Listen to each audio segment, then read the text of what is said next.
প্রিয় দর্শক, সবাইকে আমন্ত্রণ জানাচ্ছি কাজী জেসিম।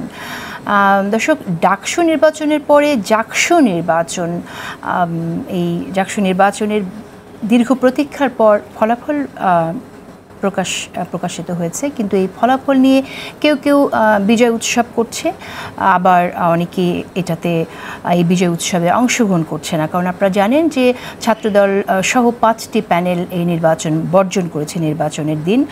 আমরা আসলে এই নির্বাচন পরবর্তী রাজনীতি কী হবে সেটা যেমন বুঝবো, তারপর এই জাকসু নির্বাচনের সমালোচনার মধ্যে কেন পড়ে গেল সেই বিষয়টা নিয়েও কথা বলবো। এবং এই জন্য আমাদের স্টুডিওতে আজ উপস্থিত আছেন সিনিয়র সাংবাদিক মাসুদ কামাল, আছেন শরীফ ওসমান হাদি, ইনকিলাব মঞ্চের মুখপাত্র, এবং আরও আছেন জাহাঙ্গীরনগর ইউনিভার্সিটির প্রফেসর নাহরিন আই খান। অশেষ ধন্যবাদ নাহরিন, আপনাকেও সময়। নির্বাচন হওয়া নিয়ে যা হয়েছে এটা নিয়ে 2-3টা কথা বলা যায়। 1 নম্বর কথা হলো যে জাকসু নির্বাচন প্রমাণ করেছে যে আনারি লোকের হাতে গুরুত্বপূর্ণ জিনিস পড়লে কি হয়, এটা প্রমাণ হয়েছে। জাকসু নির্বাচন আরেকটা জিনিস প্রমাণ করেছে যে ওখানে কেবল ছাত্রদের মধ্যে রাজনীতি না, শিক্ষকদের মধ্যে বিশাল রাজনীতি। সবাই দেয়, ছোটোবেলায় আমরা খারাপ ছাত্র ছিলাম, আমরাও যে প্রতিবার পরীক্ষার পরে মা বাপকে বলতাম যে পরীক্ষা স্যার সিলেবাসে বাড়ির থেকে প্রশ্ন করছে, অমুক করছে তমুক করছে। যে পরীক্ষায় আমরা 40 পাইতাম সেই পরীক্ষা অনেকে 80ও পাইতাম। কাজেই ভাই এইগুলি কইয়া একজনের সান্ত্বনা পাইতাম, বাট রিয়েলিটি হলো আমি আসলে 40 পাওয়ার স্টুডেন্ট, এটা হলো রিয়েলিটি। আপনি ভাই ইলেকশনে হারছেন, কথা হলো এটা হলো একদম বটম লাইন, আপনাকে মানতে হবে। বাট আমাদের প্র্যাকটিসটা খারাপ। প্র্যাকটিসটা খারাপ কেন আমি বলি আপনাকে, ঢাকা ইউনিভার্সিটিতে ভিপিজিএস এর পোস্টে ডিফারেন্স হলো ডাবলেরও বেশি, ঠিক আছে? এখন সেটাকে কারচুপি করে নিচ্ছে, অথচ বিএনপির সেন্ট্রাল লিডার যুবদলের একজন কি সভাপতি কি মুন্না, উনি দেখলাম কালকে বলতেছেন ঢাকা ইউনিভার্সিটি ইলেকশন নাকি শেখ হাসিনার ইলেকশন ইঞ্জিনিয়ারিংকেও হারিয়ে দিয়েছে। ভাই উনি যা আমার মনে হয় শেখ হাসিনাও বুঝে না, ইলেকশন ইঞ্জিনিয়ারিংও বুঝে না। তাহলে এই কথা উনি কী করে বললো? আমি হতবাক হয়ে গেছি। ভাই আপনি বলার সময় কি সুপারলেটিভ ডিগ্রি ছাড়া আপনার কাছে আর কিছু নাই? এটা কোনো কথা? ইলেকশন ইঞ্জিনিয়ারিং এত হয়েছে, শেখ হাসিনার চেয়েও বেশি ইলেকশন ইঞ্জিনিয়ারিং হয়েছে। তো একটা ডকুমেন্ট দেখেন না। আপনি যে কথাটা বলতেছেন, আপনি কিসের উপর ভিত্তি করে বলতেছেন? আপনার ছাত্র দলের আপনার কান্নাকাটির উপর ভিত্তি করে বলতেছেন, ওদের চোখে পানি দেখে বলতেছেন, নাকি আপনার কাছে কোনো সলিড ডকুমেন্ট আছে? দেখেন না ভাই, কেউ দেখাইতে পারছে? যত লোক নির্বাচন বর্জন করে, নির্বাচন ঝামেলা হয়েছে, হ্যান হয়েছে, ত্যান হয়েছে, সব ঠিক আছে, কিছু না হলে তো করে না, কিছু হলে করে। কিন্তু সেই জিনিসটা টোটাল ইলেকশনটাকে অগ্রহণযোগ্য করার জন্য পর্যাপ্ত কিনা, সেই ডকুমেন্টটা কোথায় কেউ দেখাইছে পর্যন্ত? এই যে 5টি প্যানেল নির্বাচন বর্জন করলো, এটাকে আপনি কিভাবে দেখছেন? যে ওরা কারণ না মানে হেরে যাবে জেনে এটা তারা সরে এসছে? আমাদের দেশে এরকম ঘটনা বহুত হয়েছে, এরকম বহুত দেখছি।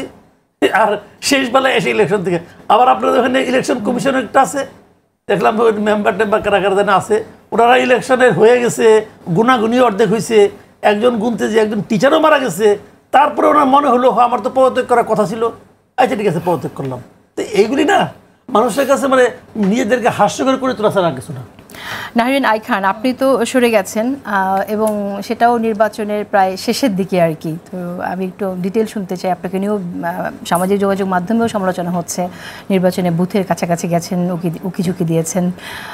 ঠিক আপনার বিশ্লেষণটা, একটু অভিজ্ঞতাটা শুনতে চাই, আর ঠিক কেন সরে আসলেন আপনিও? ঠিক আছে, প্রথমে একটু শুধরে দেই। শেষে রিজাইন করেছি কথাটা ঠিক নয়, বিকজ প্রসেসটা আমার হলে, আমি একদম দায়িত্ব নিয়ে বলছি, মাসুদ কামাল ভাইকেও আমি উত্তরগুলো দিব।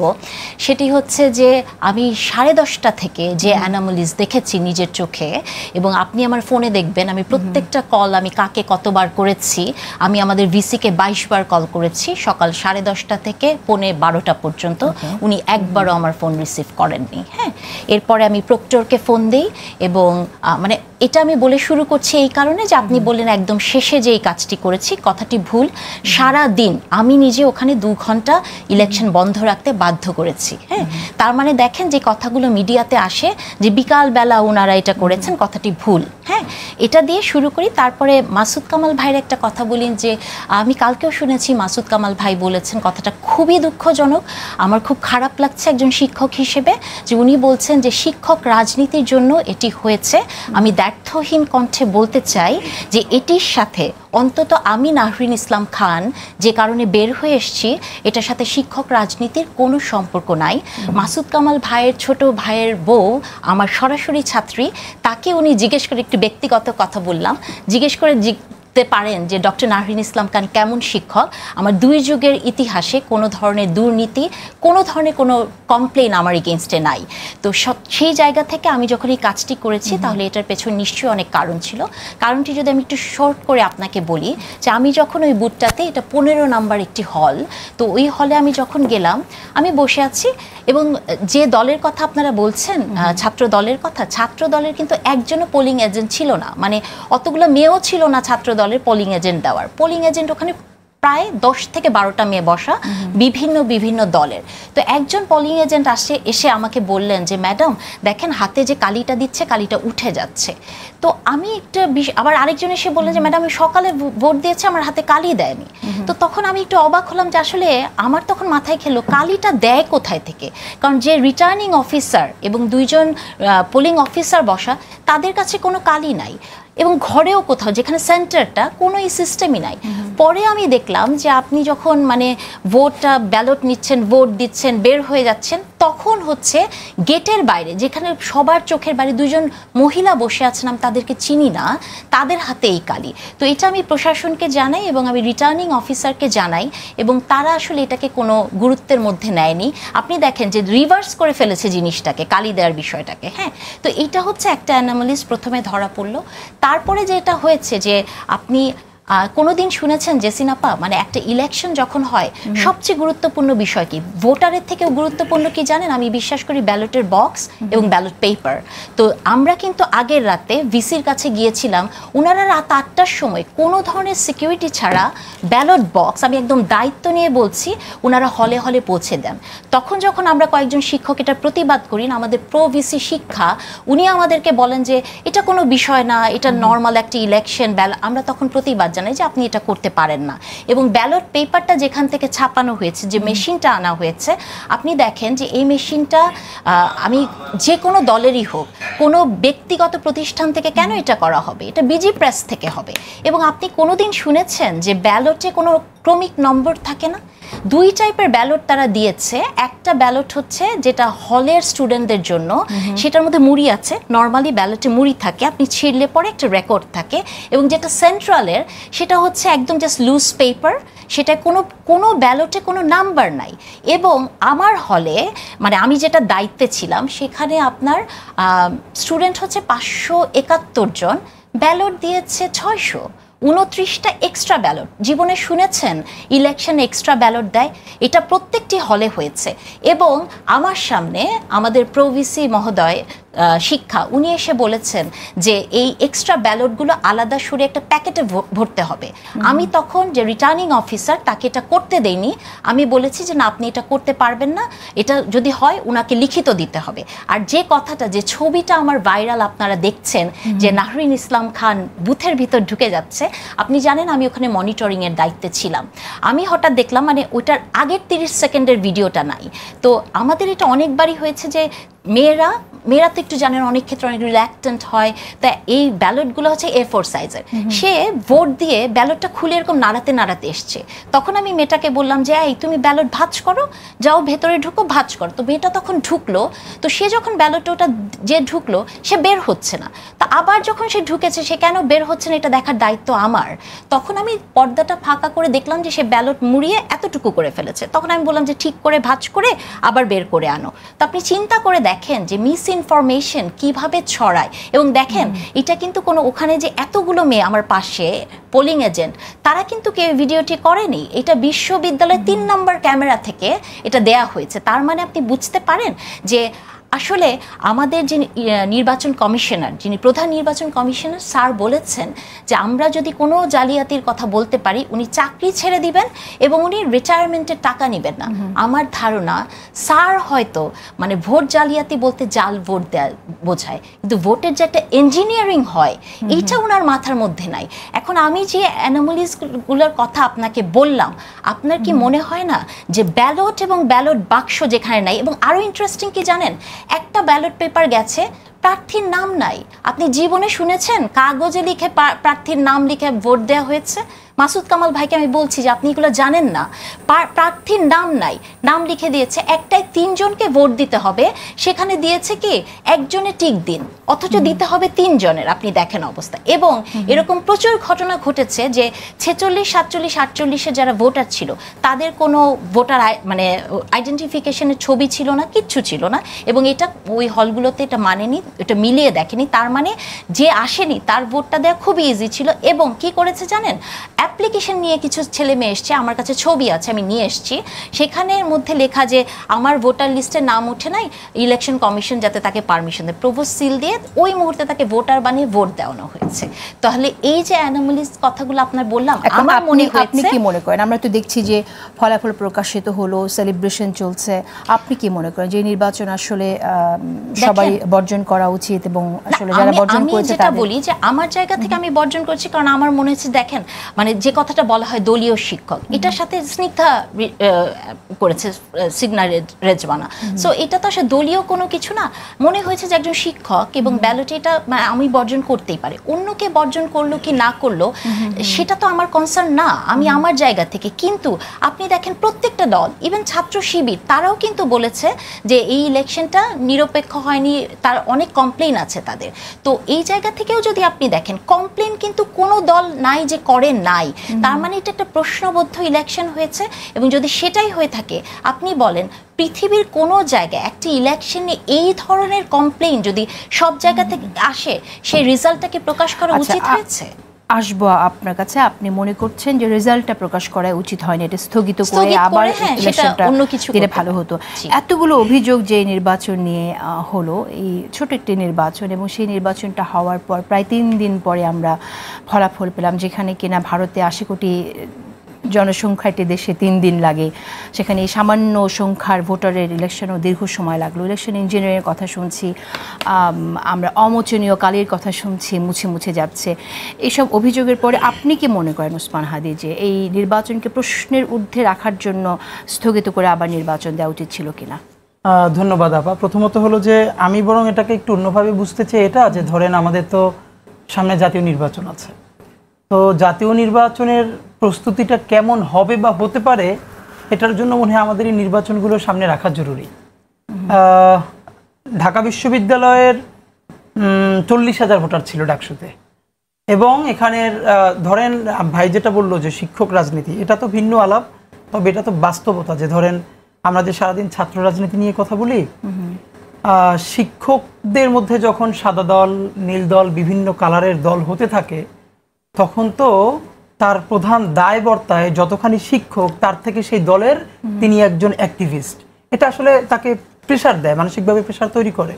তো আমাদের কবে হবে জানি না, কিন্তু এরপর প্রত্যাশা করতে তো আর ক্ষতি নাই। অন্তত বিশ্ববিদ্যালয়ে ছাত্র রাজনীতি বলে যা বলি, এগুলো নিষিদ্ধ করার আগে শিক্ষক রাজনীতি, শিক্ষকদের রাজনীতি থাকবে, সেটা ভিন্ন তাদের অ্যাক্টিভিজম থাকতে পারে, কিন্তু সরাসরি একটা দলের সাথে এভাবে যখন হয়, সেটা আওয়ামী লীগ হোক, বিএনপি হোক, জামাত হোক, আমি সবার কথা বলছি, তখন ওই শিক্ষকের তো দায় থাকে ওই দলের ছাত্র সংগঠনকে যে কোনোভাবে সার্ভ করা। তো এটা তো আমাদের জন্য একটা, হ্যাঁ, এরপর অল্প কিছু মানুষ শিক্ষক হয়তো থাকেন, তারা ওই শির দ্বারাটা সোজা করে কথা বলবার চেষ্টা করেন, কিন্তু বাংলাদেশের বাস্তবতা তো এত ভালো না যে একজন শিক্ষক তিনি অতখানি চ্যালেঞ্জ গ্রহণ করবেন। বাংলাদেশের তো আসলে ওই অবস্থাটা নাই। দ্বিতীয়ত যেটা ধরেন আমরা যেটা বুঝতেছি যে ডাকসু আর ডাকসু হয়ে গেল, তারপরে সামনে রাজশাহী বিশ্ববিদ্যালয় আছে, চট্টগ্রাম বিশ্ববিদ্যালয় আছে, এরপরে হয়তো আরও কেউ কেউ ছাত্র সংসদ নির্বাচনের চেষ্টা করবে। এখন আমার যেটা কথা, জাহাঙ্গীরনগর বিশ্ববিদ্যালয়ের নির্বাচনটা যদি ধরেন স্থগিত করে দেওয়া হয়, করার পরে আবার নতুন করে শুরু হয়, তা আমরা কি এই গ্যারান্টি দিতে পারি যে তখন উইদাউট এনি কমপ্লেইন একটা ইলেকশন হয়ে যাবে? মানে কমপ্লেইন ছাড়া দুনিয়ায় কোনো ইলেকশন হবে না। ফ্যাক্ট ইজ এই কমপ্লেইনটার স্ট্যান্ডার্ড কি, সেটা কি ইলেকশন ক্যান্সেল করবার মতো কমপ্লেইন? কিন্তু এই ইলেকশনে আসলে ইঞ্জিনিয়ারিং হলো কিনা, কেউ ভিকটিম হলো কিনা, সেটা আমরা কি করে আপনার মাধ্যমে যেটা জানাতে চাই, আপা আছেন আপনার মাধ্যমে জানাতে চাই, তা জাহাঙ্গীরনগর বিশ্ববিদ্যালয়ের উচিত যে এই যে কমপ্লেইনগুলো আমলে নিয়ে একটা স্বাধীন তদন্ত কমিশন করুক, এবং তদন্ত কমিশন করে বলুক যে এই ক্ষেত্রে কিভাবে এটার উত্তর কি, এবং জাহাঙ্গীরনগর বিশ্ববিদ্যালয় এটা একদম প্রত্যেকটা প্রশ্নের আবার উত্তর দিক যে আমাদের ব্যাপারে এই প্রশ্ন এসছে, আমরা এখানে ম্যাডাম বলেছেন একটা যে তাহলে 31টা ব্যালট বেশি ঢুকেছে, তাহলে এটা কয়টা হলে ঢুকেছে, ঢুকেছে কেন, তাহলে 31টা ব্যালট যদি বেশি ঢুকে সেই 31টা ব্যালট আবার ইনটেক ফেরত এসেছে কিনা, ফেরত আসলে তাদের হাতে আছে কিনা। এখন মুশকিল হয় কি জানেন, এরকম তুমুল ঝামেলার পরেও যারা বিজয়ী হয়, আমাদের প্রশ্নটা সবসময় ওই বিজয়ীদের দিকে ছুড়ে দেই, কিন্তু আমরা একটা খেয়াল করি না। ধরেন ঢাকা বিশ্ববিদ্যালয়ের ক্ষেত্রে যেটা ঘটেছে, সাদিক কায়েম অলমোস্ট 15,000 ভোট পেয়েছে। তা আমরা বিভিন্ন ঘরানা থেকে বুঝবার চেষ্টা করেছি, কথাবার্তা বলে, সবারই তো ভার্সিটিতে ভাই বন্ধু থাকে, অথবা বোঝা যায় যে শিবিরের নিজস্ব ভোট ঢাকা বিশ্ববিদ্যালয়ে 4 থেকে 5,000, এর বেশি না, মানে কখনোই 5,000-এর বেশি না, 4 থেকে 5,000। তো এই যে সাদিক কায়েম তার 3 গুণ ভোট পেল, আরো 10,000 তো তারা নন শিবির তাকে ভোট দিল। ব্যাপার হলো আমরা যদি বরং এই জিনিসটাও ফোকাস করি যে এই একটা ছেলে একটা মেয়ে, আপনি দেখেন অভূতপূর্ব একটা ঘটনা কি ঘটেছে, যে আমি তো ওদিন সারা রাত সজাগ ছিলাম আমাদের ক্যাম্পাসের খোঁজ নেওয়ার জন্য, যেহেতু ডাকসু একটা জাতীয় চরিত্র ধারণ করেছিল। এই প্রথম ঢাকা বিশ্ববিদ্যালয়ের প্রত্যেকটা হলের মেয়েরা, আপনি নিজে খেয়াল করবেন কিনা, যে আমরা প্রথম ভেবেছিলাম কি সকালবেলা ছেলেদের ভিড় থাকবে, মেয়েরা হয়তো পরে আসবে, কিন্তু ছেলেদের ভিড় খুব কম, সব হলে মেয়েরা লাইন ধরে ভোট দিচ্ছে। সারা রাত ধরে তারা জেগে জেগে 40টা ভোট দিতে হয়, সব লিফলেট এক এক হলের মেয়েরা নিয়ে নিয়ে বসেছে, কাকে কাকে ভোট দিবে কোন ক্রাইটেরিয়ার উপরে পড়ে, এরপরে হাতে মেহেদি দিয়েছে লাইলাতুল ইলেকশন, রাত 3টে ছবি আপলোড করেছে সবাই মিলে, এরপর সকালের দল বেঁধে ভোট দিয়ে তারপর ঘুমিয়েছে। হবে কি, আমরা যদি যে কোনোভাবে ইলেকশনগুলো স্থগিত করি, তাহলে এই যারা এত উদ্যম নিয়ে ভোট দিয়েছেন আপনি তাদেরকে আর কেন্দ্রে আনতে পারবেন না। রাদার হলো আপনি যে কেন্দ্রে নিয়ে সমস্যা আছে, এই কেন্দ্র নিয়ে একটা ইনভেস্টিগেশন করেন। এই কেন্দ্রে যদি 1000 ভোট থাকে, তাহলে আপনি খেয়াল করবেন যে এই 1000 ভোট যদি পুরো উল্টো দলে যায়, তাহলে কি ইলেকশনের পুরো রেজাল্ট বদলে যাওয়ার সম্ভাবনা আছে কিনা, তাহলে অফকোর্স আবার সেই কেন্দ্রে নতুন ভোট হতে হবে। আর যদি আপনি দেখেন যে না 1000 ভোট আছে, সেই 1000 ভোট সম্পূর্ণটাও যদি উল্টো কারো দলে যায়, তাহলে আর চেঞ্জ হবে না, তাহলে আপনি সরি বলবেন। যেখানে আমাদের ম্যাডাম যে কথাটা বলছিলেন, আমার মনে হয় উনি যেটা বলছেন, ইটস অল অ্যাবাউট মিসম্যানেজমেন্ট। এটা জাহাঙ্গীরনগরের প্রচুর মানে এই জন্য তো ইলেকশন ইঞ্জিনিয়ারিং এর কথা এখন ইলেকশন ইঞ্জিনিয়ারিং এর যে কথাটা বলেছে, এখন ম্যাডামকে আমি ওটা ওভাবে নিচ্ছি না, কিন্তু আমি বরং আপনাকে বলতে চাই পাপিয়া আপার আমি একটা বক্তব্য দেখলাম, আমি মানে হতাশাও তো মাঝে মধ্যে প্রকাশ করতে হতাশ লাগে।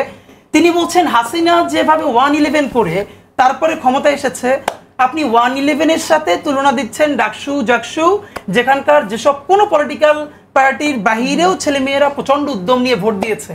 আপনারা এইসব কথাবার্তা বলে আসলে কি অ্যাচিভ করতে চান? আমার ধারণা ওনারা একে তো হচ্ছে দলে, বিএনপি তো বড় দল, তো এখানে তো প্রচুর ঠেলাঠেলি চলে, কে একটু সামনে যাবে পিছনে যাবে, তো ওই রকম প্রচুর কথা বলে ওনারা হাইকমান্ডকে খুশি করতে চান যে কোন কথাটার কারণে তাকে একটু পিক করে 2টা শোতে পাঠানো হবে। কিন্তু এই ম্যাক্সিমাম কথাগুলো যে কিভাবে ব্যাকফায়ার করে তার প্রমাণ হলো আমাদের মহামতি, কি বলবো, আমাদের ফজলুর রহমান খান সাহেব, তারপরে হাবিব ভাই থেকে শুরু করে আর কয়েকজনের কর্মকাণ্ডে।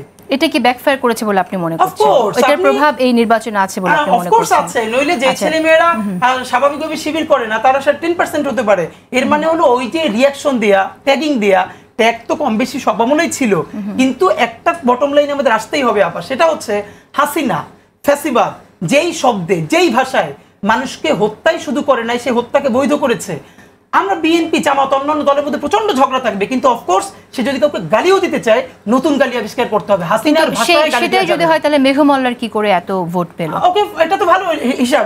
এই কথাটা কেউ বলতেছে না যে মেঘমল্লার কিভাবে ভোট পেল, প্রথমত মানুষ তাকে ভোট দিয়েছে। না, কিন্তু আপনি যেটা বলছেন যে এই ট্যাগিংটা, সেক্ষেত্রে রাজাকারের কথা আপনি বলছেন যে বলা হচ্ছে, মেঘমল্লার জগন্নাথ মেঘমল্লার রাজনীতি মুক্তিযুদ্ধের কথা মেঘমল্লা অনেকবার বলেছেন। এই কথাটা বললে খারাপ দেখা যাবে, তবুও বলি সেইটা হলো জগন্নাথ বিশ্ববিদ্যালয় থেকে সাদিক কায়েম 10টা ভোট পেয়েছেন, এবং এটা বাংলাদেশের বাস্তবতা। যিনি 15,000 প্রায় ভোট পেয়েছেন, তিনি জগন্নাথ হল থেকে এই পুরো প্যানেলের সব থেকে যিনি বেশি ভোট পেয়েছেন, তিনি আমাদের ইনকিলাব মঞ্চের ফাতিমা তাসনিম জুমা 49টা ভোট পেয়েছেন। এখন তাহলে বাকি ভোট কোথায় গেছে? এখন আমরা যত বলি না যে আমরা সাম্প্রদায়িক কথা বলি, কিন্তু একটা হলো কথা বলা, আর একটা হলো এটা ফ্যাক্ট হিসেবে কি আছে যে সাদিক কায়েমরা। আবার দেখেন তাহলে বিএনপির যে ভিপি প্রার্থী আবিদ ভাই, উনি কিন্তু প্রায় 1200 ভোট পেলেন জগন্নাথ হল থেকে। বলেন তো হামিম কয়টা পেল? হামিম কেন এত ভোট পেল না? এখানে তো শামীম কাদের ভোট পেয়েছে, কারা কিভাবে কাদেরকে ভোট দিয়েছে, অনেক হিসাবই আছে। এরপরও আমরা অনার করতে চাই।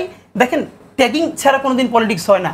ওই আমলেও ফজলুল হক সাহেব, ভাসানী সাহেব একে অপরকে, কিন্তু সেটার ভাষাটার প্যাটার্নটা মুশকিল হলো। আমরা এখন কোন ট্যাগিং এর কথা বলছি? যেই ট্যাগ হাসিনা দিয়ে তার দেশ ছেড়ে পালাইতে বাধ্য হয়েছে, এই সবারই দুনিয়ার পাকিস্তানি বানাই দেয়া। ইভেন ধরেন এই যে জামাত বলেন, শিবির বলেন, ওরাও কি কোনোদিন পাকিস্তান চাইতে চায়? দেখেন 24-এর জেনজির প্রতি আমার যে কারণে অসীম শ্রদ্ধা। হাসিনা ভারতে পালাইলো, এরপরও আমি আজ পর্যন্ত এই জুলাইয়ের কোনো সামনের সারির যোদ্ধাকে দেখি নাই তারা বলতে যে আওয়ামী লীগের সবাই ভারত চলে যায়। আমরা ট্যাগিং নিয়ে কথা বলবো, অবশ্যই কথা বলবো। সেখানে একটি বিষয় আমি একটু আনতেই চাই, সেটা হলো যে কিন্তু ঐক্যবদ্ধ শিক্ষার্থী জোট বিজয়ী হয়েছে। সেই জায়গায় কিন্তু আপনার সংগঠনেরও একজন প্রার্থী এই ঐক্যবদ্ধ শিক্ষার্থী জোটে আছে, ফাতিমা তাসনিম জুমা, রাইট? কিন্তু আমরা এখান থেকে দেখছি যে একদিকে এই শিবিরের যে নেচারটা এখানে সামনে এসছে, স্টুডেন্টসদের সামনে যেভাবে নিজেদের তুলে ধরেছে, সেটা হচ্ছে এক ধরনের সেকুলারকে এন্ডোর্স করা, নিজেদের মধ্যে অ্যাকোমোডেট করার একটা প্রবণতা তারা শো করেছে, এবং সেই জায়গায় আপনারা সহযোগিতা করছেন। আমার একটু ট্যাগিং নিয়ে কথা বলবো। এই গোড়ার প্রশ্নটা তো আসতে চাই যে ছাত্র শিবির যে রাজনীতিটা করছে, সেই রাজনীতিটা কি জামাত ইসলামও করে, বিশ্বাস করে, নাকি জামাত ইসলাম আর ছাত্র শিবির? প্রথমত হলো এই প্রশ্নটা জামাত বা শিবিরের তরফ থেকে কেউ দিলে ভালো হতো। এর বাইরে আমরা এই বিষয়টা নিয়ে আমরা কথা বলবো, আমরা যতটুকু দেখি আমরা পর্যন্ত আপাতত দৃষ্টিতে সেই আমার ধারণা আপা যে শিবিরের বোঝাপড়া আর জামাতের বোঝাপড়ার মধ্যে অনেক ফারাক আছে। বিশেষ করে আমরা ঢাকা বিশ্ববিদ্যালয়ে যারা তারা জানি, এমনকি শিবির এমন আর ঢাবি শিবির এই দুটোর মধ্যেও তাদের নিজস্ব অনেক বোঝাপড়ার জায়গা, অনেক মানে ফারাক আছে। যেমন এটা অনেক সময় শিবিরের তরফ থেকে ঢাবি শিবিরকে বলাই হয় যে তারা বেশি এক ধরনের সভরেন্টি এক্সারসাইজ করে, তারা মূল কমান্ড থেকে বাইরে এসে কথা বলে। তো আমি বরং যেটুকুন বুঝি সেটা হলো এটা এবার কাজ করতে গিয়ে আমাদের জুমা বলল যে জামাত ইসলামও অনেক সময় অনেক কিছু চায়, যেটা শিবির যদি ওটাকে অ্যাকনলেজ না করে তাহলে সেটা শিবির করে না, এবং সেজন্য জামাতকে তারা জবাবদিহি করে না। এরকম কিছু জায়গায় হয়েছে, যেমন জামাত এটা এরকম চাচ্ছে কিন্তু শিবির মনে করছে না এটা এরকম হবে না। এর একটা এটা পারে কেন, যে শিবির জামাতকে এম্পাওয়ার করছে, শিবিরের এই বিজয় তো জামাতকে জাতীয়ভাবে এম্পাওয়ার করছে, এবং জাতীয় রাজনীতিতে আগামী জাতীয় সংসদ নির্বাচনেও কিন্তু এটা বিশাল প্রভাব রাখবে বলে অনেকেই মনে রাখছেন। সেই শিবিরকে তারা কতটুকু 100% আমার এখানে যে শিবির জামাতকে এম্পাওয়ার করছে না, এটা প্যাসিভ মুডে এরকম হতে পারে। জামাত এটাকে ইউটিলাইজ করে যদি এম্পাওয়ার্ড হয় এটা একটা ব্যাপার, যে ইনবিল্ট হয়ে যাচ্ছে, কিন্তু শিবির বলত শিবিরকে এম্পাওয়ার করছে। এর একটা কারণ আমি আপনাকে বলি, যেমন এটা আমরা এবার জানলাম বিকজ যেহেতু এটা নিয়ে প্রচুর আপনারা জানেন যে শিবির এখানে বড় কাজ করেছে, ফান্ডের দরকার ছিল, আমরা জানবার চেষ্টা করলাম। তখন আমরা জানলাম যে জামাতে ইসলামের কেন্দ্রীয় কমান্ড থেকে ঢাবি শিবিরকে 1 টাকাও দেওয়া হয় নাই। মানে জামাতের কাছ থেকে টাকা নিলে শিবির বেশি দায়বদ্ধ থাকবে, এই জন্য তাদের অ্যালামনাই থেকে টাকা নিয়েছে। মানে ধরুন শিবির করেছে কিন্তু জামাত করে না, এরকম হাজার হাজার মানুষ আছে আমেরিকা কানাডায় থাকে, তাদের কাছ থেকে টাকা নিয়েছে। এটা শুনতে অনেক ভালো লাগছে, কিন্তু আসলে রিয়ালিটি কি আমরা তো জানি। বিষয়ে কথা বলবো। মাসুদ কামাল, আমি আপনার কাছে একটু শুনি যে ট্যাগিং এর রাজনীতির কারণেই কি ছাত্রদল পরাজিত হয়েছে বলে আপনি মনে করেন কিনা, যেটা ওসমান হাদি ইন্ডিকেট করছেন, আপনি কি সেটা মনে করেন কিনা? আর যে বিষয়টা নিয়ে আমরা কথা বলছি যে শিবির নিজেদের যেভাবে তুলে ধরছে, শিবির আসলে জামাতকে কতটুকু প্রভাবিত করতে পারবে?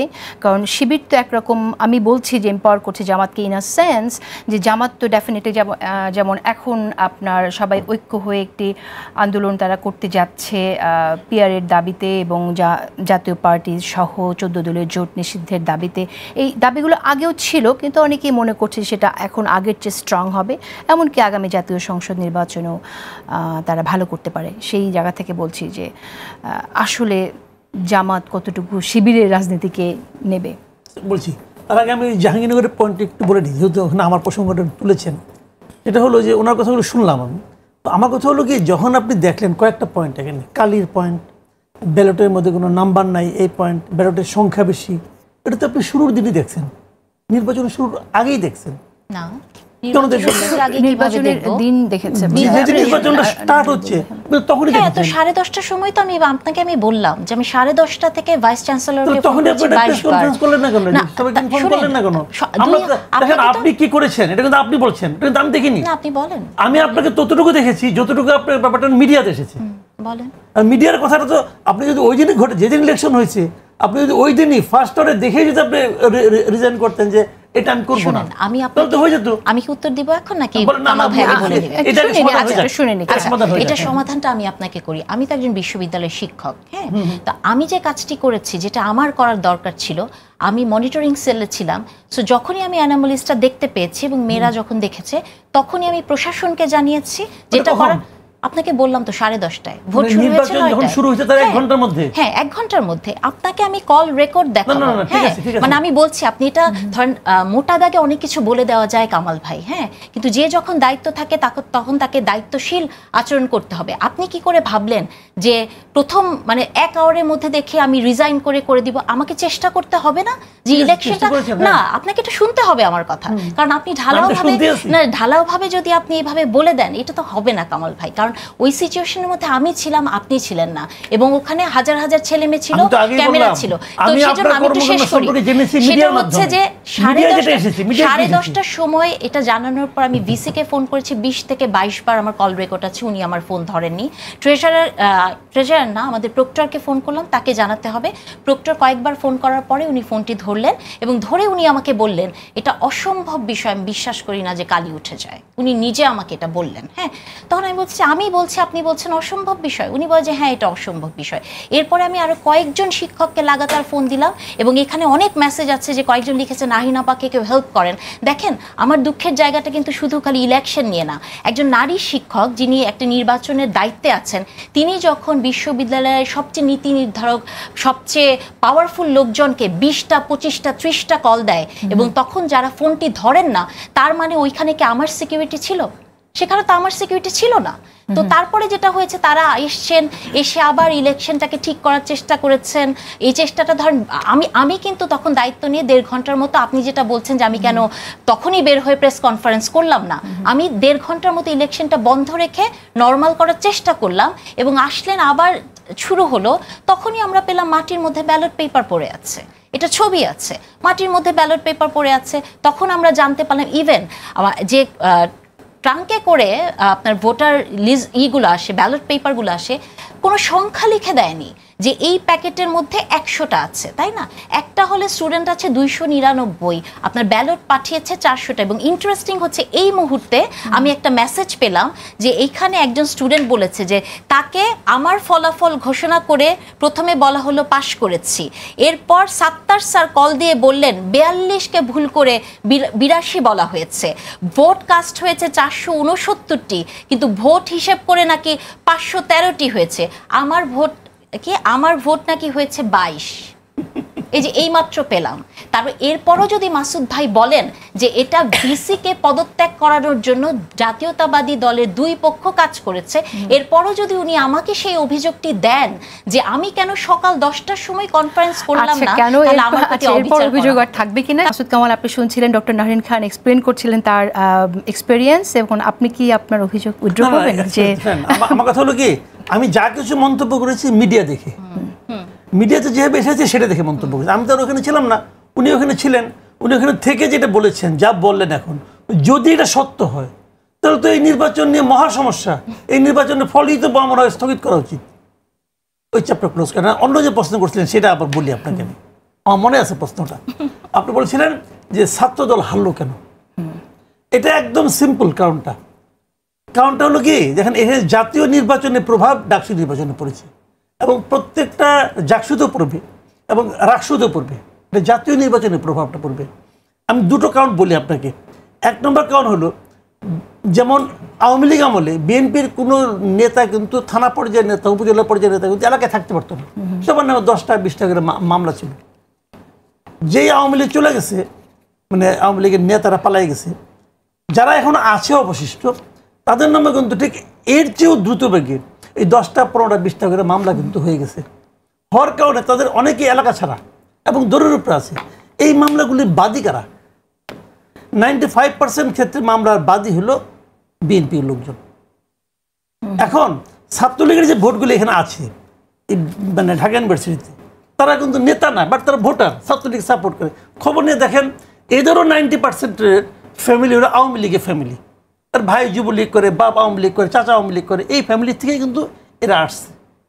তো ওরা যখন দেখছে যে বিএনপির কারণে আমার ফ্যামিলি তছনছ হয়ে যাচ্ছে, বিএনপির কারণে আমার বাপ দৌড়ের উপরে আছে, ভাই পালাই আছে, তখন তারা কিন্তু আর বিএনপির প্রতি কোনো ভালোবাসা অনুভব করবে না। প্রেম একতরফা হয় না ভাই। তখন তারা বিএনপির হাত থেকে বরং বাঁচার জন্য বিকল্প ভালো হিসাবে জামাত শিবিরকে ভোট দিচ্ছে। আরেকটা কারণ বলি, বিএনপির লিডাররা সারাক্ষণ এমনভাবে কথাবার্তা বলেন যে মানুষ ধরেই নিয়েছে ওনারা ক্ষমতায় আসতেছেন, খালি ফেব্রুয়ারি মাসটা আসতে যা বাকি, আসলেই সবকিছু ঠিকঠাক বিএনপি ক্ষমতায়। আপনি কি মনে করছেন যে এখন তাদের আমি কিছু মানসিকতার জায়গায় কোনো পরিবর্তন আমার আসবে? ওটা পরে বলতেছি, আমার মনে করা কিছু যায় আসে না, আমি কেউ না, কিন্তু ঘটনা যেটা হয়েছে ঢাকা ইউনিভার্সিটির স্টুডেন্টদের জন্য আতঙ্কটা কি বলেন তো? আতঙ্ক হলো গণরুম, আতঙ্ক হলো পরীক্ষার আগের রাতে মিছিলে যাওয়া। এটা কারা করতো? ছাত্রলীগ নাম নেওয়ার কোনো লাভ নেই, ছাত্রলীগ কিন্তু ফ্যাক্টর না, ফ্যাক্টর হলো সরকারি দল। ছাত্রলীগ যদি সরকারি দল না হইতো এই পাওয়ার দেখাতে পারতো না। আবার এর আগে যখন ছিল বিএনপি, যখন ক্ষমতা ছিল তখনও বিএনপি ছাত্র দল একই কাজ করতো। মানে সরকারি দল হলো এখানে ইম্পর্টেন্ট। তো যখন বিএনপি লিডাররা বলে আমরা ক্ষমতায় এসেই গেছি, তখন সাধারণ ছাত্ররা কোয়েশন করে দেখছে যে যাদের আমি এখন ভোট দেবো আগামী ফেব্রুয়ারির পর যারা সবাই সরকারি দল হয়ে যাব, তখন আমাদের কি হবে? আবার সেই গণরুম, আবার সেই মিছিল। এই ভীতির কারণেও কিছু ভোটে দিয়ে গেছে। 3 নম্বর কারণ হলো, যেটা বলে শেষ করি, প্রার্থী যে আছে সেই প্রার্থীর ব্যক্তিগত যে অবয়ব, ব্যক্তিগত যে চালচলন, তার যে সামাজিক অবস্থান। হ্যাঁ, বলবেন যে বিএনপি তো গত 17 বছর 16 বছর ক্যাম্পাসে যাইতে পারে নাই, আপনার কৃষিবিদ তো ওদের আঁচলের নিচে ছিল, সবই সত্য। কিন্তু যারা ভোট দিবে তারা এই আঁচলের নিচে থাকাটার, ব্যক্তিটার চারিত্রিক বৈশিষ্ট্য তো 17 বছর ধরে দেখছে, তার মধ্যে নিশ্চয়ই কিছু ভালো পেয়েছে। এবং আমি মনে করি তুলনামূলকভাবে শিবিরের প্যানেলের লোকগুলিও বেশ ভদ্র। আপনি বলছেন যে ছাত্র দলের প্যানেলের যারা প্রার্থী তাদের আচরণ তুলনামূলকভাবে খারাপ? এদের তুলনায় খারাপ বলছি না, ওদেরটা বেটার বলছি আমি। আচ্ছা, হয়তো ওদেরটা স্বাভাবিক, ওদেরটা অস্বাভাবিক ভালো হতে পারে। কিছু মেধাবী ছেলেও এখানে আছে, এটাও ঠিক। শুনছি সে খুবই মেধাবী যে ইলেক্টেড হয়েছে।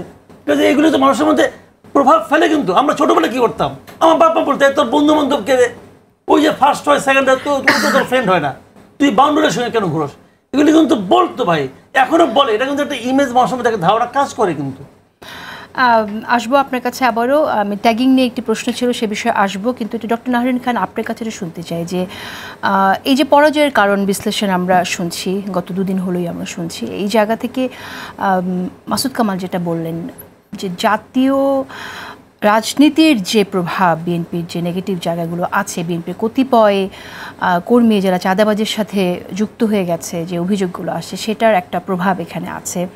এবং এছাড়াও আচরণের কথাটাও উনি বললেন। আমি আপনার মন্তব্য শুনতে চাই, আপনি আসলে কি মনে করেন যে বিএনপির এই ডাকসুর কথা, আপনি ডাকসু নিয়ে বলছেন স্থগিত করা উচিত ছিল, যদি ডাকসু নিয়ে আপনার মন্তব্য শুনতে চাই আপনি কি? না, আসলে আমার কাছে মনে হয় যে আজকে মাসুদ কামাল ভাই মানে গতকাল থেকেই কথাগুলো খুব হালকাভাবে বলছেন। হ্যাঁ, ওনাকে আমি সবসময় খুব পছন্দ করি যে খুব গভীরে যে কথা বলেন, কিন্তু 2 দিন ধরে উনিও মনে হয় ইলেকশনের জন্য অপেক্ষা করতে করতে ক্লান্ত হয়ে গেছেন, শরীর বেশি ভালো না, এজন্য হয়তো খুব শ্যালোভাবে কথাগুলো বলছেন। আমার কাছে মনে হচ্ছে যে কামাল ভাইকে আমি স্পেশাল একটা চশমা কিনে দিব, হ্যাঁ, যেটা দিয়ে একটু গভীরে দেখতে পায়। হ্যাঁ, তো উনি যেটা করলেন যে কথাগুলো উনি বলছেন আচরণ, এবং দেখেন এই যে 17 বছর ছাত্রদল যেতে পারেনি, হ্যাঁ, এটাকেও কামাল ভাই খুবই হালকাভাবে দেখছেন। হ্যাঁ, আমরা যদি লেভেল প্লেইং ফিল্ডের কথা বলি, এটাকে হালকাভাবে দেখার কথা। একটা ছেলের আচরণ আপনি দেখবেন কি করে? ও তো হলেই ঢুকতে পারেনি, ওকে তো মেরে বের করে দেওয়া হয়েছে, ওই ছেলেকে তো কেউ চিনে না, তাই না? তো তাহলে আপনার আচরণ বোঝার জন্যও তো কিছুটা সময় লাগে। তো লেভেল প্লেইং ফিল্ড তো আসলে নাই, এটা তো সবচেয়ে বেশি সত্য কথা। এখন যে কথাগুলো আমি আরও অন্য জায়গা থেকেও বলতে চাই যে শিক্ষক রাজনীতি নিয়ে সব সময় কথা আসে, তাই না? শিক্ষকরা তো আর্মি নয় যে তারা ভোট দেয় না। তো তার যেহেতু মতামত আছে, সে সাদা হতে পারে, কালো হতে পারে, নীল হতে পারে, বেগুনি হতে পারে, অসুবিধা নাই, সে তো কোনো না কোনো জায়গায় ভোট দেয়। তাহলে সে যেখানে ভোট দেয় তার মানে সে দলকে পছন্দ করে, তাহলে সেটা কেন সে বলতে পারবে না? আমি তো এটা কোনো সমস্যা দেখি না। সমস্যাটা কোথায় হয় জানেন? যখন কমপ্লিটলি দলীয় নিয়োগ হয়, যে আপনার রেজাল্টের কথা ভাবছেন, যেটা আমরা গত 15 বছর দেখেছি। ইভেন আমি 15 বছরের থেকে লাস্ট 8-10 বছরের 7 বছরের কথা বলবো, যে ন্যাক্কারজনক ঘটনা মানে শিক্ষক নিয়োগে হয়েছে, সেটা রিফ্লেকশন এটা, তাই না? তো তাহলে মোটা দাগে শিক্ষকরা রাজনীতি করবে কি করবে না, এখানে জেসিন আপা আপনি ওই প্রসঙ্গটা তুলেননি, কিন্তু আমি একটা ভিডিওর কথা বলতেই চাই, কারণ এটা নিয়ে আমাকে অনেক ট্রোল করছে, অনেক বাজে কথা বলছে, কিন্তু আমি মনে করি যে জাতির সামনে এটা আমার বলা প্রয়োজন। একটা ভিডিও মানে একটা ছবি ভাইরাল হয়েছে যেখানে তারেক রহমান আছেন এবং আমরা জাতীয়তাবাদী শিক্ষক, তারপরে অন্য ছেলে মেয়ে তারা আছেন। এটা আপনি আমাকে বলেন তো জেসিন আপা, যে গত মানে 1 বছর যারা টকশোতে কথা বলেন, যারা ভোকাল, তাদের কার সাথে তারেক রহমানের কথা হয়নি? কার সাথে হয়নি? 95% মানুষের সাথে হয়েছে। কামাল ভাই তো আরো বেশি লাকি, অসুস্থ হয়েছেন, তার বাসায় ফল চলে গেছে, তাই না?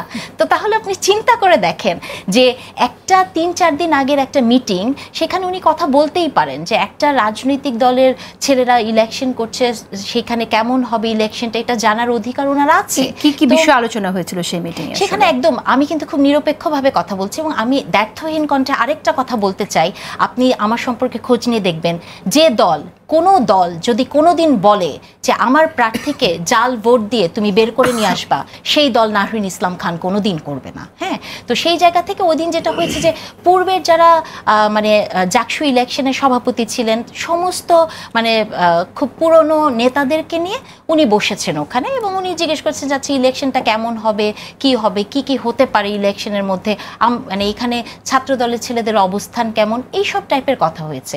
এখানে কিন্তু যে মোটা দাগে কথাটা বলে দেওয়া হচ্ছে যে বিএনপি পন্থী দুই দল শিক্ষকদের কারণে ইলেকশন হচ্ছে। আপনি তো দেখলেন আমি কি কি দেখাচ্ছি, দেখেন আরেকটা এক্সাম্পল আমার কাছে আছে, যে এখানে আমি যে হলটায় ছিলাম 15 নম্বর হল, সেই হলের যিনি আপনার প্রভোস্ট, যিনি নারী প্রভোস্ট, উনার এই ছবিটা, উনি একটা মাসুদ কামাল ভাই যে মানে প্রেস ব্রিফিংয়ের কথা বলছে, কেন উনি একটা প্রেস ব্রিফিং করছে, তার পাশে কে দেখেন ছাত্রী সংস্থার যে নেত্রী, তারা বসে ইলেকশনের সময় প্রেস ব্রিফিং করছে। আপনি কি মনে করেন যে তাহলে এই ইলেকশনটা মানে আপনি একজন প্রভোস্ট, তার তো নিরপেক্ষ থাকার কথা, তার পাশে কি করে ছাত্রী সংস্থার মানে ক্যান্ডিডেট বসে সে এই প্রেস ব্রিফিংটা করছে, তাই না? আচ্ছা, আমি আসবো ওসমান হাদি, আমি একটি প্রশ্ন করতে চাই, সেটা হচ্ছে আমরা জানি যে ভোট রিগিং একটা বিষয় যেটা নিয়ে আমরা একদম অভিযোগ তুলতে পারি, কিন্তু এর বাইরে ভোটের আরও অনেকগুলো বিষয় থাকে, যেমন ধরুন ক্যাম্পেইন থাকে, যদি মিস ক্যাম্পেইন থাকে, এইভাবেও কিন্তু অনেক সময় একটা ভোটকে প্রভাবিত করা যায়।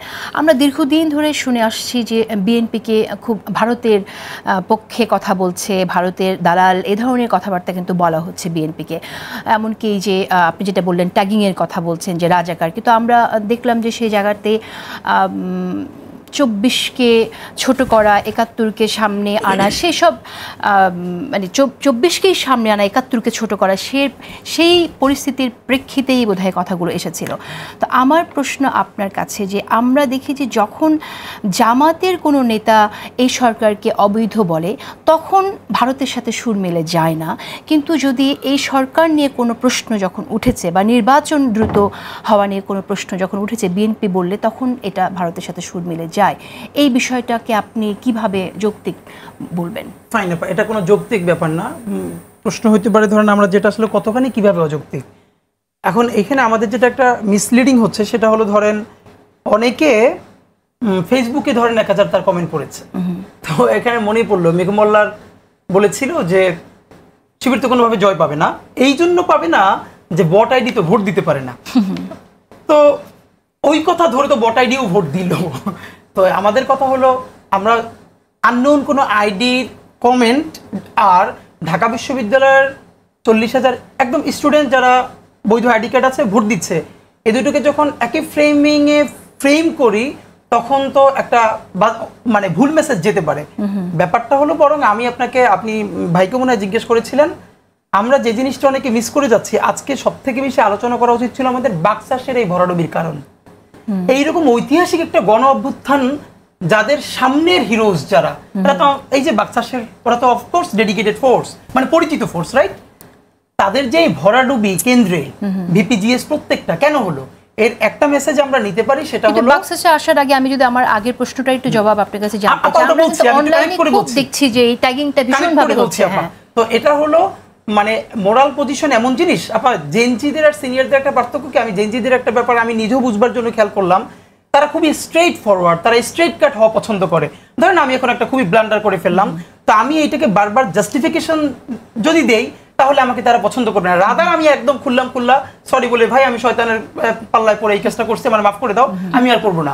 দেখনগ্রাচুলেটেড প্রমাণ, হামিম ভাই মোনামি ম্যাডামের সাথে যে আচরণটা করেছেন, অনেকে খুব দুঃখ পেয়েছেন, কারণ ছাত্রদলের সব থেকে ভালো ফেস ছিল হামিম ভাই, ডাকসুর সেক্রেটারি জিএস হিসেবে যিনি, এবং দেখেন সবাই ওই দিন তাকে সবাই অনেক সমালোচনা করলো, মন খারাপ করলো। একদিন পরই আমি দেখলাম মোনামি ম্যামের সাথে একটা শোতে তিনি তাকে সরি বলছেন, যারা তাকে ভোট দেয় নাই, যারা তাকে আগের দিন বকাঝকা করেছে, প্রত্যেককে তাকে ভবিষ্যৎ বাংলাদেশের একজন হিরো হিসেবে কনগ্রাচুলেট করেছে।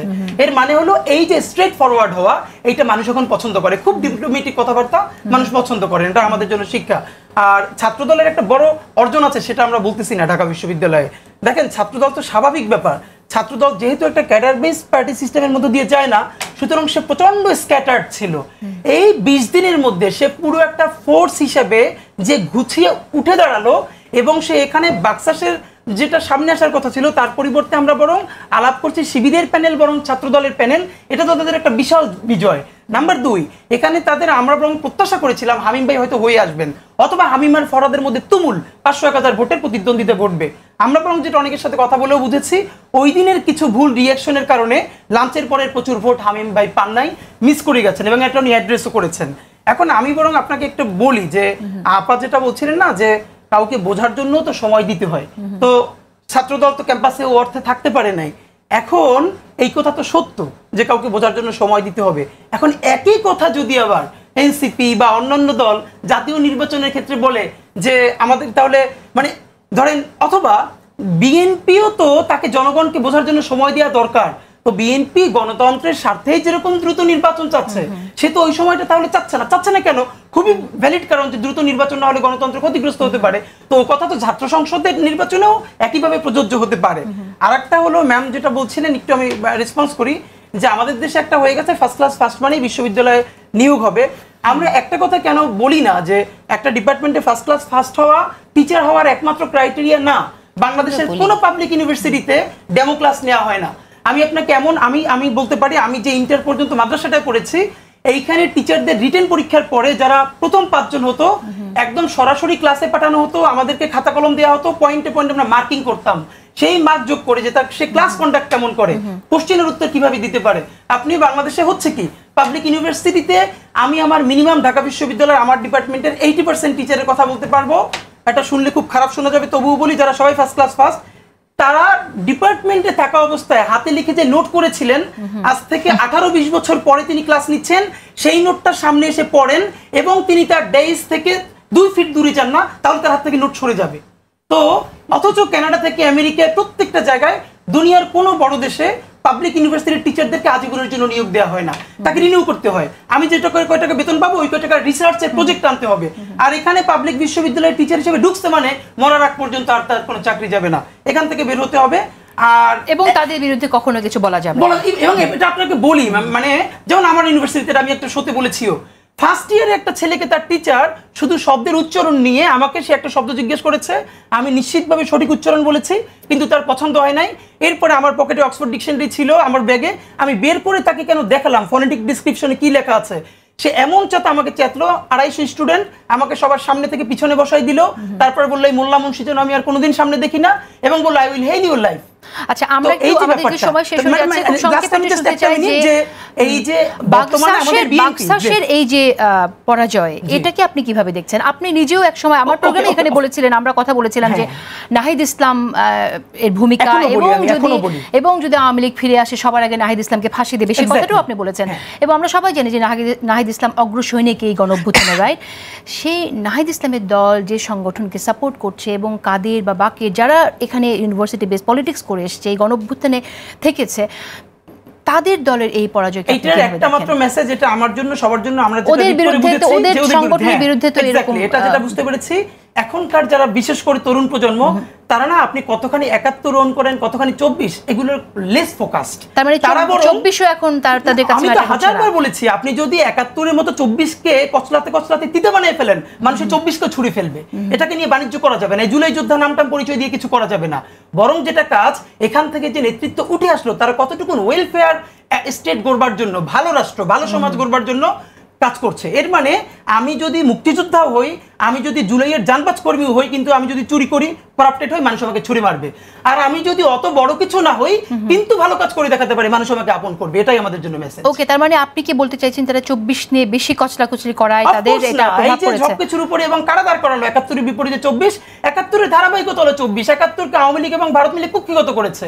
আমরা মহান 71 এর অর্জন দিয়ে রাষ্ট্র বানাতে পারি না। 24 নিয়ে তো ছাত্র শিবিরও কম রাজনীতি করেনি। দেখেন সবাই, আপা আমি বলি রাজনীতি সবাই করবে, ফ্যাক্ট হলো একটাকে দিয়ে আরেকটার মাইনাস করে একটার মুখোমুখি দাঁড় করে। এটা বাকশাস অন্যান্য সংগঠনের সহযোগিতা কত পাচ্ছে? ইনকিলাব মঞ্চ তো বাকশাসকে সেভাবে সহযোগিতা করেনি। আপনার প্রতিষ্ঠানের সদস্য তো গিয়ে ছাত্র শিবিরের প্যানেল থেকে নির্বাচন করেছে। এটা আবার ক্লিয়ার করি, আপনারা জানেন হয়তো, এরপর বলি। ইনকিলাব মঞ্চর কমন স্ট্র্যাটেজি আমরা একদম প্রেসে বলেছি, সারা বাংলাদেশের কোনো ক্যাম্পাসে ইনকিলাব মঞ্চ নিজে প্যানেল দিবে না। দুটো কারণে, আমাদের পিছনে যেই পরিমাণ মানুষ লেগে আছে, কোথাও কি ব্ল্যান্ডার হয়ে যাবে, আমরা ড্যামেজ কন্ট্রোল করতে পারবো না। সুতরাং আমরা বলেছি আমাদের যে কোনো কর্মী তার স্বতন্ত্র অথবা যে কোনো পছন্দের প্যানেলে করতে পারবে। দেখেন, আমাদের জুমার কথা বলা হচ্ছে, আরেকজনের কথা বলা হচ্ছে না। ঢাকা বিশ্ববিদ্যালয়ের 3 জন ইনকিলাবের কর্মী নির্বাচন করেছে।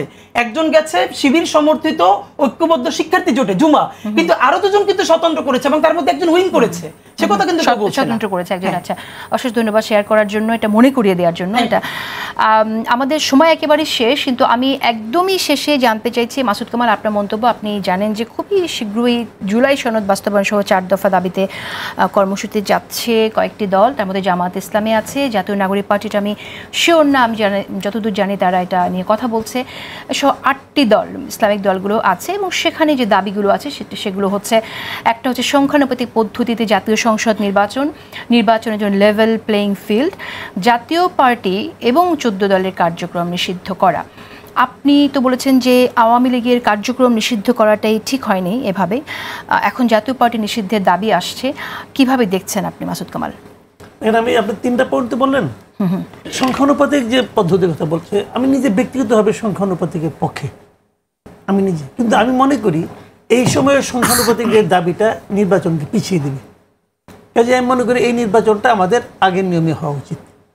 এবং যারা সংখ্যানুপাতিক নিয়ে কথা বলেন, দাবি করেন, তাদের দাবিটা অব্যাহত থাকুক, দাবিটা চলুক, এই দাবিটা জনগণের কাছে যাক। এখনও মানুষ সংখ্যানুপাতিক বুঝে না। জনগণের কাছে যখন যাবে পুরো ইলেকশনের মধ্যে, তারা তাদের এটা পলিটিক্যাল হিসেবে, স্ট্র্যাটেজি হিসেবে তাদের পাবলিক ইনফর্ম করুক, এবং করলে আগামীতে হয়তো দাবিটা আরও তীব্র হবে, এটাই মনে করি। বাট আমি পার্সোনালি সংখ্যানুপাতিকের পক্ষে। আরেকটা level playing field. Level playing ফিল্ডটা ভাই আমি বলি আপনাকে, লেভেল প্লেইং ফিল্ডটা নষ্ট করে হলো সরকার। যদি সরকারি দল থাকে তখন লেভেল প্লেইং ফিল্ড থাকে না। যে কথাটা প্রায় বলা হচ্ছে যে জাতীয়তাবাদী ছাত্র দল 20 দিন সময় পাইছে না, তথ্য ঠিক না। তারা পুরো 1 বছর সময় পাইছে। 1 বছর কি করছে তারা? 1 বছর কি করছে? কাজেই ওইগুলো বলে লাভ নাই রে ভাই। লেভেল প্লেইং ফিল্ডে এটা সরকার নষ্ট করে। এইখানে যে পলিটিক্যাল পার্টিগুলো আছে, বাংলাদেশের মাটি এখন সবার জন্য সমান, সবাই সবার কাছে যাইতে পারতেছে, কেউ না করতেছে না যাইতে। আপনি যান না ঢাকা শহর, আপনার পছন্দ, আপনার সচিবালয় পছন্দ, ওখানে যাতায়াত করলে আপনার নগদ নারায়ণ আসে, যান আপনি ওখানে, তাহলে আপনি ওটুকুই পাবেন। আর যারা নাকি মানুষের কাছে যায়, কেউ না করছে, কেউ গেলে কেউ মারতেছে, কেউ পারতেছে না তো। বরং লেভেল প্লেইং ফিল্ডের কথা বলতে পারে জাতীয় পার্টি, যে আমাদের প্লেইং ফিল্ডের সমান নামার জন্য, এটুকু বলতে পারে। কিন্তু সেটাও দেখেন, আমি যে কথা বরাবর বলি, এই ফিল্ডটা নষ্ট করে হলো সরকার। কিন্তু জাতীয় পার্টি তো নিষিদ্ধের দাবি আসছে, এখন তারা দাবি আসা মানে কি নিষিদ্ধ হয়ে গেছে? না, দাবি এসেছে। আমি সেই প্রসঙ্গটাই যদি শুনি, একেবারে সময় নেই, 1 মিনিটে যদি আপনি বলেন যে আপনি কিভাবে দেখছেন। আমি বলি আপনাকে জাতীয় পার্টিকে নিষিদ্ধ হবে না, আমি আপনাকে ভবিষ্যৎবাণী করে দিলাম। কেন হবে না আমি বলি, বিএনপি চায় না, বিএনপি জাতীয় পার্টিকে নিষিদ্ধ করতে দিবে না। বিএনপি যা চায় তাই হয় না, যা চায়, বিএনপির বড় দল, বিএনপি যদি তখন আওয়ামী লীগটা না চাইতো তখন হইতো না। ওকে, আমি আসবো যদি সময় পাই আপনার কাছে আরেকবার। ডক্টর নাহরিন খান, আপনি কিভাবে দেখছেন এই দাবিগুলোকে? আমি অলরেডি বলেছি, বিশেষ করে জাতীয় পার্টি এবং 14 দলের নিষিদ্ধের যে দাবি। আচ্ছা, আমার মনে হয় আপনি এর আগে অনেকবার বলেছেন। হাদিকে একটু বলতে চাই যে হাদি কতগুলো সুন্দর ইনফরমেশন দিল যেটা আমি জানতাম না। যে দেখেন, শিবিরেরও নাকি 2 ভাগ আছে, এক দল আরেক দলের কথা শুনে বা মানে কিছু একটা, এগুলো কিন্তু নতুন ইনফরমেশন। জামাতে ইসলামের সাথে শিবিরের কোনো ধরনের কানেকশন, এগুলো কিন্তু আমরা জানি না। আমি আসলে না, আমি এই জন্য হাদিকে সাপোর্ট করেই বলছি। এই যে দেখে 10টা নিবন্ধিত ইসলামিক দল আছে, তারা কিন্তু এক কাতারে দাঁড়াতে পারে না। আমি আসলে আজকে মনে করি যে বাংলাদেশ এমন একটা দেশ, আমরা সবাই মুসলিম, এবং আমরা হয়তো আমি আপনি হিজাব করি না, কিন্তু মনে প্রাণে আমরা মুসলিম, আমরা 5 ওয়াক্ত নামাজ পড়ি।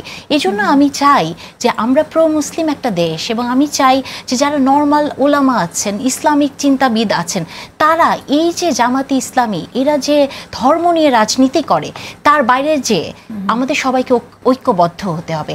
হাদি বলেছেন যে কেন এনসিপি তো সময় পেল না, মানে তারা যদি বলে জাতীয় নির্বাচনটা আর একটু পেছানো, দেখেন জাকসুর সাথে তো আর দেশের অর্থনীতির কোনো সম্পর্ক নাই, তাই না?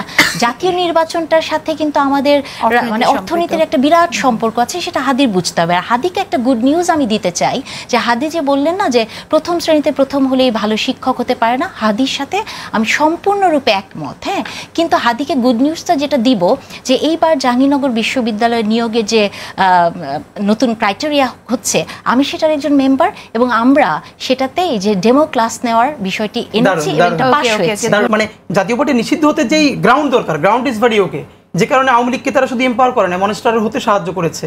তো এটা তো হতেই পারে, পরে আসলো কেন? মানে প্রশ্নটা হচ্ছে যে যখন আওয়ামী লীগ নিষিদ্ধের দাবিতে আসলো সেই সময়টাতে কেন আরো, মানে এখন ব্যাপার হলো যে এক একটা মোমেন্টাম তো তৈরি হয়, যেমন যখন মানুষ বুঝতে পারলো যে এখন জাতীয় পার্টির ঘাড়ে চড়ে আওয়ামী লীগকে ফিরতে চাচ্ছে, তখন হয়তো এই ব্যাপারটা সামনে আসছে। কিন্তু আমার ধারণা এই সরকার ওইটা করবার মতো ক্যাপাসিটি নাই, সে ওই পর্যন্ত যাবে না। এটা হলো এই সরকারের ব্যাপার। হ্যাঁ, যদি জাতীয় ঐক্যমত্য হতো, বিএনপি জামাত সবাই মিলে চাইতো, তাহলে এটা 1-2 এর ব্যাপার। কিন্তু আমাদের যেটা আফসোস, নির্বাচন যত সামনের দিকে আসছে, জাতীয় মৌলিক ইস্যুগুলোতে আমরা বিএনপি জামাতের মতো প্রধান দলগুলোকে আমরা মনে হয় একসাথে আর চা খেতে দেখছি না। এটা হওয়া দরকার। ইভেন আমি মনে করি নির্বাচন যেখানে যা হোক, বিএনপি জামাত ইসলামের মতো বড় দুটো ফোর্সের মধ্যে যত বেশি বিভাজন হবে, এই বিভাজনের সুবিধাটা পুরো আওয়ামী লীগ এবং ভারতীয় আধিপত্যবাদ। এই বিভাজন কমানোর কোনো সুযোগ এখনো আছে বলে আপনি মনে করেন? আছে, কেন নাই? আমরা তো মনে করি নিচে যা হোক, বিএনপির হাইকমান্ড, জামাত ইসলাম, এনসিপির হাইকমান্ডের অন্তত প্রতি 2-3 দিন পর পর একসাথে চা খাওয়া উচিত, অন্তত ফোনে কথা বলা উচিত। এইটা যদি তার হেরে যায়, খেয়াল করেন, আবার বলি, বিএনপির হাজারো সমালোচনা করে বলি, বিএনপি যদি ডুবে তাহলে সে একা ডুববে না, পুরো বাংলাদেশ নিয়ে ডুববে। কারণ ওই বিএনপিকে রক্ষা করারও দায়িত্ব আমাদের, বেগম জিয়া এবং শহীদ জিয়ার। কারণ সে ভারতীয় আধিপত্যবাদের বিরুদ্ধে লড়াইয়ের সবথেকে বড় একটা সৈনিক। সুতরাং যখন বলা হচ্ছে কথা, তখন তো পুরোপুরি বিএনপিকেই ট্যাগিং করা হচ্ছে যে বিএনপি ভারতের দালাল, এরকম কথা। এখন এইটা আসলে আমি আপা বলি, দেখেন, আমার মনে হয় না সিগনিফিকেন্ট খুব জায়গা থেকে কেউ বলে। এখন লেস সিগনিফিকেন্ট কোন ইস্যুকে যখন কেউ বড় করে, তাহলে তো এটা শেষ করে দিতে হবে। আপনাদের তিনজনকে অশেষ ধন্যবাদ সময় দেওয়ার জন্য। প্রিয় দর্শক, বিদায় নিচ্ছি।